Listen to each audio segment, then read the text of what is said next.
సందర్భం చూస్తుంటే నిజంగా అటువంటి గొప్ప వ్యక్తి ఈరోజు మన మధ్య లేకపోవడం నిజంగా మన దురదృష్టంగా మనం భావించాల్సిన అవసరం ఉంది.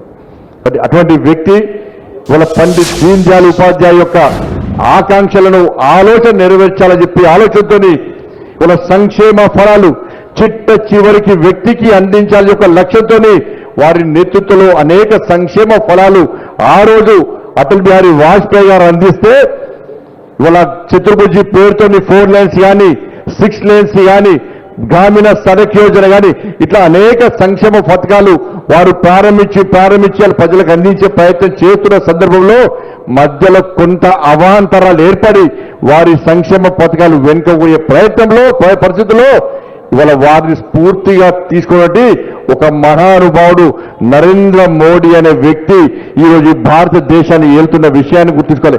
ఆ రోజు సేమ్ ఇట్ట విమర్శలు, అరే అటల్ బిహారీ వాజ్పేయి గారు చాలా మృదు స్వభావి, ధైర్యం చేయలేడు అని చెప్పి ఎన్ని ప్రశంసలు వచ్చినాయో అన్ని విమర్శలు వచ్చినా కూడా ఇవాళ పోఖ్రాన్ అణుపరీక్షలు నిర్వహించి పాకిస్తాన్ వెన్నులో దడదడ పుట్టించినటువంటి గొప్ప మహనీయుడు అటల్ బిహారీ వాజ్పేయి గారు.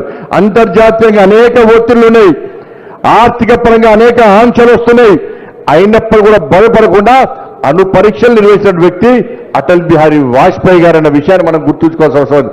అదేవిధంగా కార్గిల్ సంబంధించి పాకిస్తాన్లో చొరబడి పాకిస్తాన్ విషయంలో చాలా వెనుకడుగు వేస్తున్నాడు అటల్ బిహారీ వాజ్పేయి గారు. చాలా శాంతిగా ఉంటున్నాడు, ఓపికగా ఉంటున్నాడు.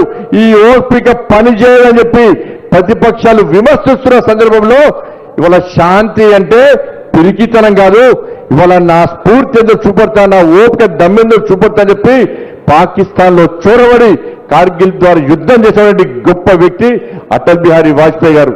ఆ రోజు అటల్ బిహారీ వాజ్పేయి గారు కార్గిల్ యుద్ధం చేస్తే నేటి నరేంద్ర మోడీ గారు ఆపరేషన్ సింధూర్ పేరుతోని పాకిస్తాన్లో చొరబడి ఇలా శత్రు స్థావరాలను టెర్రరిస్టు స్థావరాలను ఏ విధంగా పిగిలించడం ఒక్కసారి ఆలోచించాల్సిన అవసరం ఉంది. అందుకే అటువంటి మహనీయులు స్ఫూర్తిగా తీసుకొని ఈ దేశంలో నరేంద్ర మోడీ గారి ప్రభుత్వం ఈ ఆంధ్రప్రదేశ్ రాష్ట్ర అభివృద్ధితో పాటు ఈ దేశంలో అనేక సంక్షేమ ఫలాలు అందిస్తున్న విషయాన్ని మనం గుర్తుంచుకోవాలి. ఇవాళ మీ అందరూ అనేక సంక్షేమ పథకాలు ఇవాళ టాయిలెట్స్ కానీ, ప్రధానమంత్రి ఆవాస్ యోజన ఇల్లు కానీ, గ్యాస్ కానీ, ఇట్లా రైతు కిసాన్ సమ్మాన్ నిధి కానీ అనేక విషయాల్లో ఇవాళ ఈ దేశంలో సంక్షేమ ఫలాలు అందిస్తూ ఒక శక్తివంతమైన భారతదేశ నిర్మాణంగా తయారు చేస్తున్న విషయాన్ని మనం గుర్తుంచుకోవాలి. ఆర్థిక ప్రగతిలో 11వ స్థానంలో భారతదేశాన్ని ఇవాళ 4వ స్థానం తీసుకొస్తున్న గొప్ప వ్యక్తి నరేంద్ర మోడీ గారు చేస్తున్నారంటే దానికి స్ఫూర్తి అటల్ బిహారీ వాజ్పేయి గారు అన్న విషయాన్ని మనం గుర్తుంచుకోవాల్సిన అవసరం ఉంది. అందుకే గతంలో అటల్ బిహారీ వాజ్పేయి గారు 370 ఆర్టికల్ एक देश में 2 प्रधान 2 निशान 2 विधान नहीं चलेगा అని చెప్పి భావించి ఆ రోజు ఆయనకు పూర్తి మెజార్టీ లేకుండా ఉన్నటువంటి సందర్భంలో ఎప్పటికైనా ఈ దేశంలో భారతీయ జనతా పార్టీకి పూర్తి మెజార్టీ రావాల్సిందే.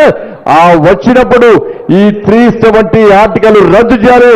అనేక మంది 370 ఆర్టికల్ రద్దు కోసం భారతీయ జనతా పార్టీ కార్యకర్తలు కానీ, జనసంఘ్ కార్యకర్తలు కానీ ఈ కాశ్మీర్ భారత